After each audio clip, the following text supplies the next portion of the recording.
Assalamualaikum, aku Zahra Nazen dengan nomor NIM.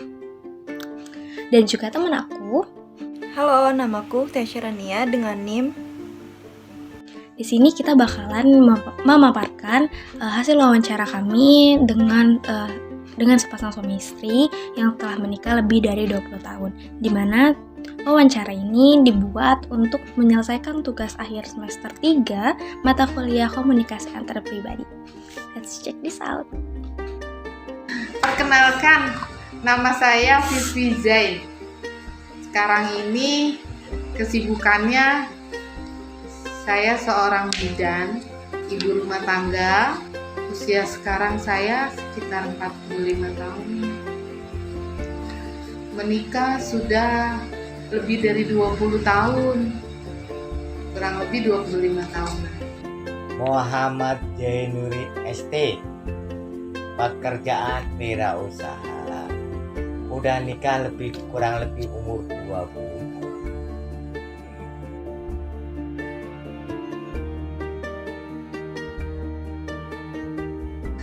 Dulu pertemuannya itu di rumah.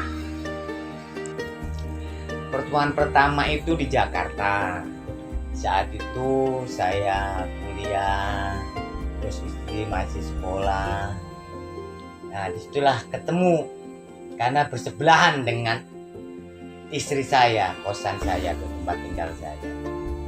Disitulah pertemuan pertama dengan istri tercinta waktu itu. Dia itu orangnya imut, terus memang kalau wajah dia nggak terlalu, tapi apa ya, keimutannya dia itu loh. Ya itu tadi, orang itu imut, aneh dengan yang lain daripada teman-temannya yang lainnya. Dulu itu, mamamu tuh wajahnya itu jerawatan penuh. Nah, disitulah tantangan papa itu, gimana nih orang ini wajahnya itu jadi nggak jerawatan. Itu yang bikin papa kenal, ini muka nih orangnya putih, terus mukanya jerawatan, suka nangis ya. Itu tadi, orangnya pendiam, terus nangisan istimewa bagi saya. Gak banyak ngomong, ya komunikasinya ya ngobrol, datang godain gitu ya. Namanya cewek kan begitulah, karena tiap hari datengin terus. Ketemunya pertamanya ya gara-gara karena dia ganteng, cakep, enak diajak ngobrol, bisa jadi kakak karena saya nggak punya kakak laki-laki, bisa ngajarin waktu itu karena saya masih sekolah, bisa jadi teman main. Jadi pengalamannya ya pertamanya seperti itu, akhirnya tertarik. Terjadilah pertemanan pertama. Dari teman banyak kesamaan. Kesamaannya ya senang main sama-sama. Terus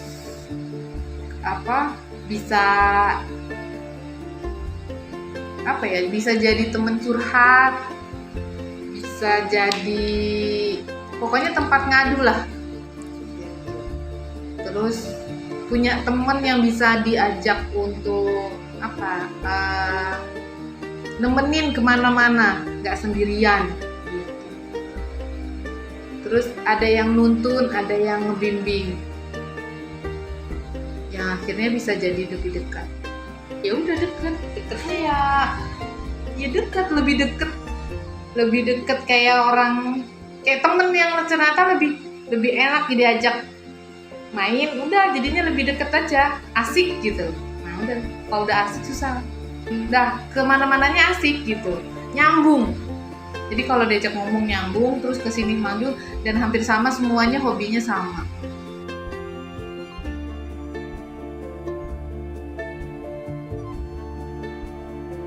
Menggali satu dengan cara ini, sebetulnya kebiasaan mama itu kayak apa, terus kesukaan mama itu apa, yang nggak disuka mama itu apa. Tak ada, selama explore mah tak ada, cuma penyesuaian doang aja. Kan karena dia laki-laki kita perempuan, perbedaan itu pasti ada setiap Nah, iya, manusia. iya. Semuanya itu udah bisa kita pahamin, makanya kita jadi satu.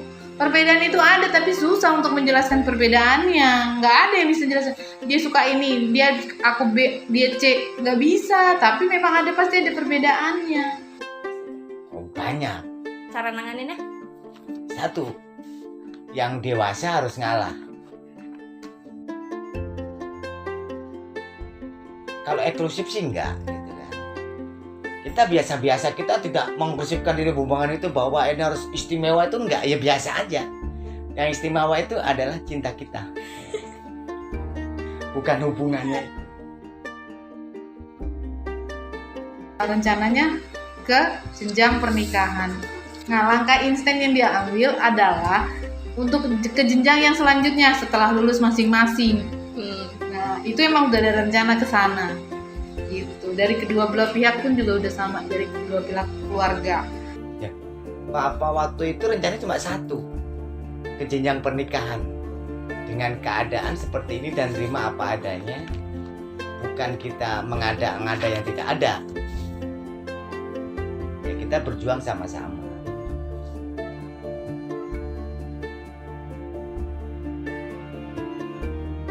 Iyalah, pastilah.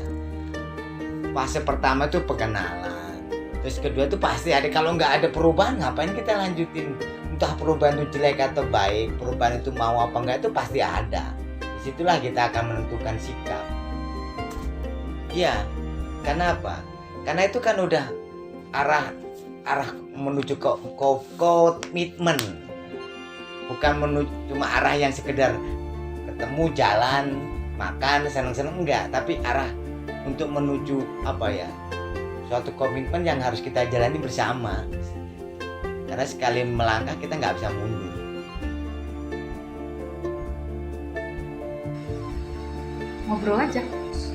Ngobrol gitu aja biasa, terus ya udah akhirnya nyambung, saling bertanya. Terus kalau yang lagi saling bertanya dan saling bercerita,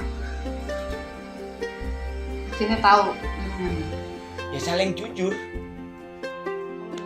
Enggak harus komunikasi, belum tentu bisa, tapi jujur itu yang pertama, baru komunikasi. Kalau komunikasi tanpa kejujuran itu bohong, namanya kita akan tetap berubah. Tapi kejujuran dengan komunikasi itu akan berkelanjutan. Sekarang main bareng sama dia, jadi nggak main lagi sama teman, berkurang main sama temen-temen sebelum ketemunya itu. Nggak ada, tetap satu dengan yang lain, tetap ketergantungan, nggak akan bisa. Karena bukan karena kita itu ikatan, bukan karena ikatan harta, tapi ikatan hati. Karena perasaan, rasa itu nggak bisa dinilai. Orang berumah tangga itu bukan karena harta dan cinta, tapi karena kenyamanan. Lebih saling memahami, lebih apa ya? Lebih menyayangi. Ya tetap sampai mati hidup sama mama. Dan bisa melihat apa kebahagiaan anak-anaknya dan cucu-cucunya nanti.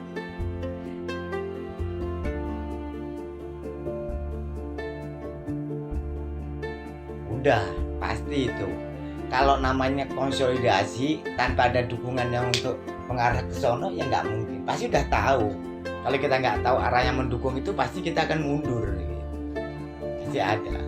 Faktornya itu apa aja? Dia nerima, terus dia bisa diarah. Mama itu nerima, bisa diarahkan. Terus papa itu bisa nerima saran dari mama. Nah, faktor yang mendukung itu kayak gitu, ya kita sering keluar jalan bareng ke tempat-tempat tertentu. Ya seperti kayak makan bareng, makan malam, makan siang bareng. Terus kalau anak muda bilang kan hangout ya. Nah, terus satu lagi apa tuh? Rekreasi. Dicari tempat-tempat yang harmonis, ya kan?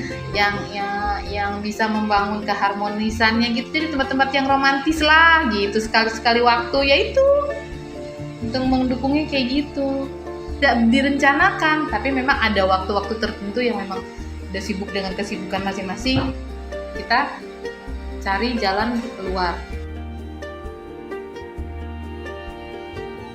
Sama tapi dengan cara yang berbeda. Tetap satu kejujuran, saling terbuka, tapi mensikapinya berbeda karena permasalahannya berbeda, tapi caranya yang hampir sama, yaitu terbuka atau jujur. Bilangnya memahami, mengerti.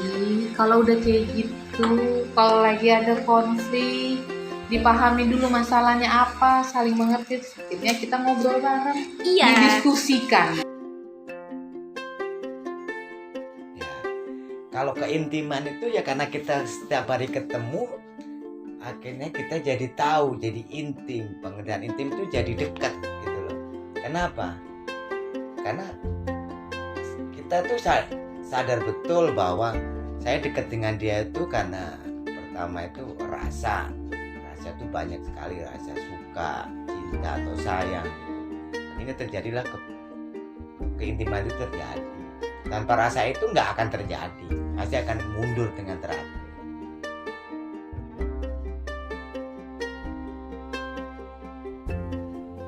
Satu, mereview itu bukan dalam arti kata menyalahkan atau sikap yang direview itu salah, karena salah benar itu belum tentu. Menurut kita benar, menurut mereka salah.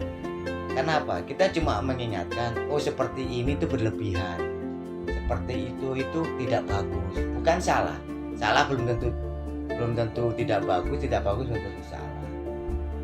Yang penting kita itu mereview sesuai dengan porsinya. Ini loh sebetulnya ini nanti resikonya seperti ini kalau masih dilakukan. Terus kalau ini nanti nggak ngomong, nanti kita nggak tahu, nanti menyesal. Nggak ada pertimbangan khusus tuh, nggak ada.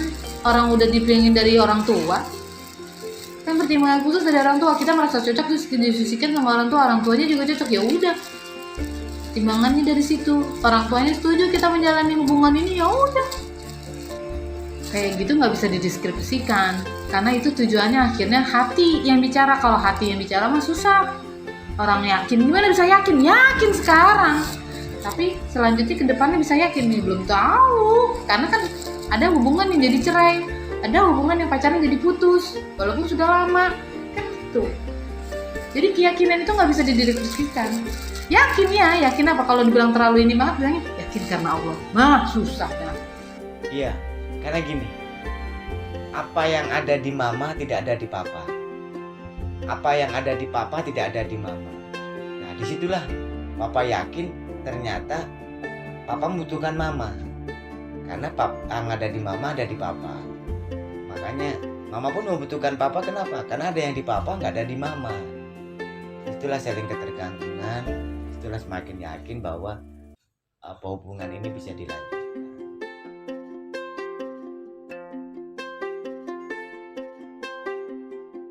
Jadi gini, mungkin ya, nggak perlu dia bilang aku sayang kamu, aku cinta kamu gitu. Itu nggak perlu kayak gitu. Udah cukup dengan dia perhatian, cukup dia dengan ngerti dan tahu, itu udah cukup kan. Hubungan romantis, komitmen dalam hubungan romantis itu ya kita tidak saling menyakitin. Dan romantis itu bukan harus karena kita berdekat-dekatan, kita harus ketemu, tidak. Dengan tidak saling menyakiti itu suatu udah romantis. Cuma mengingatkan, nanya, itu suatu hal yang romantis sekali bagi papa waktu sama mama waktu itu. Karena pengertian romantis itu tidak harus ngasih bunga, tidak harus dengan kata-kata yang manis, itu tidak. Tapi dengan cukup mengingatkan, kamu udah makan belum? Itu udah suatu romantis sekali. Kamu udah sholat belum? Itu suatu romantis sekali. Ya, tidak ada keraguan dan yakin, seneng. Kan bagaimana perasaannya kan? Keputusan besar papa waktu itu ke mama itu cuma satu dasarnya, bahwa saya yakin saya bisa hidup dengan mama bisa hidup dengan papa. Kalau papa waktu itu mencari kesempurnaan, papa nggak ada gunanya buat mama. Mama pun nggak ada gunanya buat papa. Buat apa mencari kesempurnaan? Karena saya mencari kekurangan di diri papa dan mencari kelebihan di diri mama. Disitulah saya bisa mengambil keputusan suatu hal yang besar, didasari dengan rasa cinta dan sayang. Ya, didiskusikan lah, diomongin. Itu doang. Itu doang udah. Dari hasilnya diskusi, hasilnya kayak gimana ya udah. Kalau menurut aku mencari kejujuran, berusaha untuk jujur sama pasangan, jadi tahu. Hambatan itu udah pasti ada. Mama juga udah ngalamin.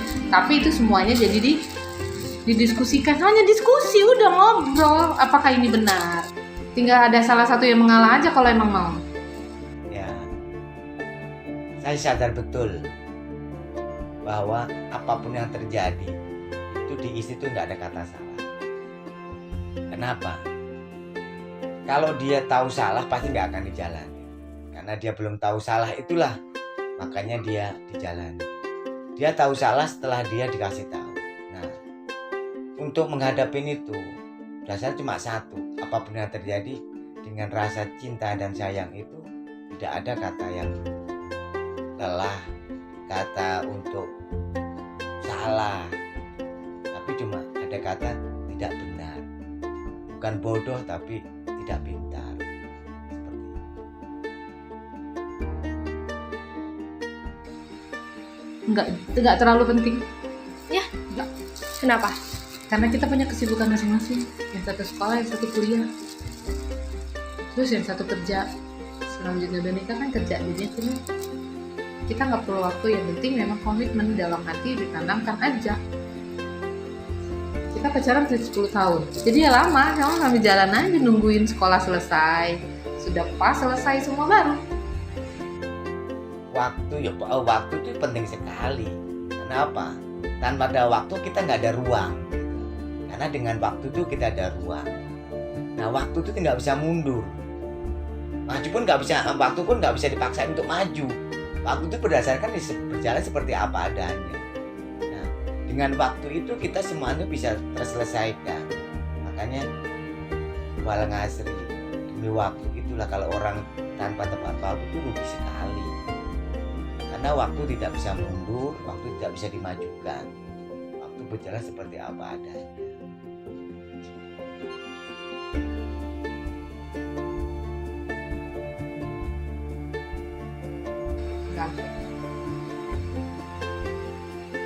Kayak papa dulu ganteng, sekarang enggak gitu. Ya, cuma tergantung dilihat momennya dari mana.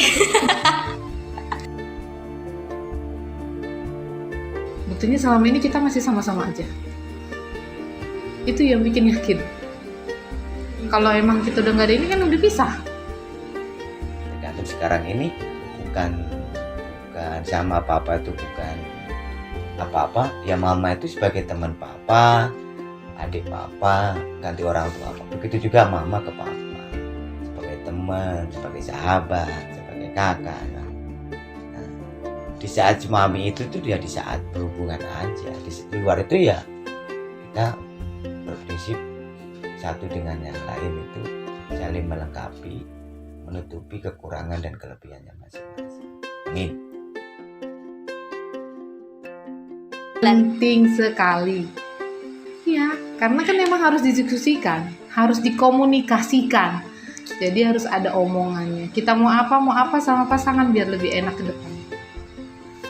Ya, kalau bagi papa itu komunikasi itu nomor sekian, tapi kejujuran.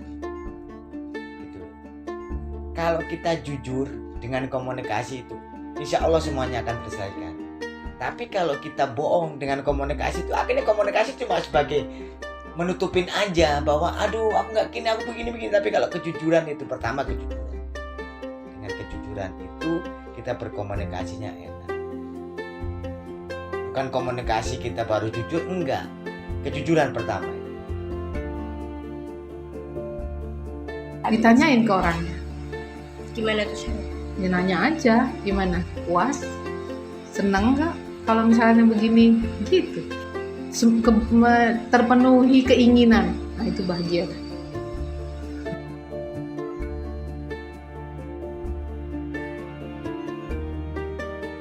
Dekat, karena dari situ mulai memahami pribadi masing-masing. Mengenal masing-masing. Bukan mengenal, kalau mengenal kan yang explore. Nah kalau konsolidasi kan udah paham, dia udah kenal nih, tapi kita udah pahamin gitu, jadi udah ngerti tuh gimana sifatnya. Nah itu yang paling seneng, jadi kita tahu cara ngatasin nih. Untuk untuk tahapannya itu yang pertama, dasar itulah menentukan tahap paham selanjutnya. Kalau kita mengambil tahap yang terakhir nggak mungkin, pasti tahap yang pertama yang paling penting, karena penentu. Tahap selanjutnya itu tinggal mempoles aja.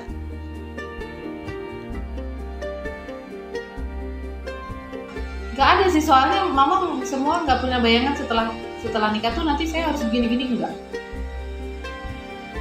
Dari dulu nggak punya pikiran setelah nikah saya harus gini-gini, enggak.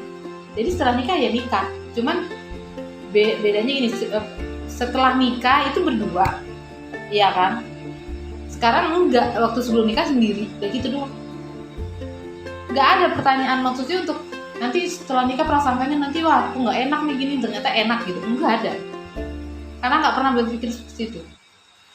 Satu, prasangka yang sesuai itu bahwa dia akan bisa nemenin papa sampai sekarang. Kedua, dia akan ngertiin papa bahwa nanti akan terjadi seperti apapun, badai apapun keluarga itu akan dia tetap jalani kita berdua. Nah cuma yang tidak sesuai itu satu, dulu diem sekarang bawel. Setelah punya anak itu jadi papa itu malah bukan dibelain, malah disalahin mulu sama mama. Itu aja, jangan banyak-banyak.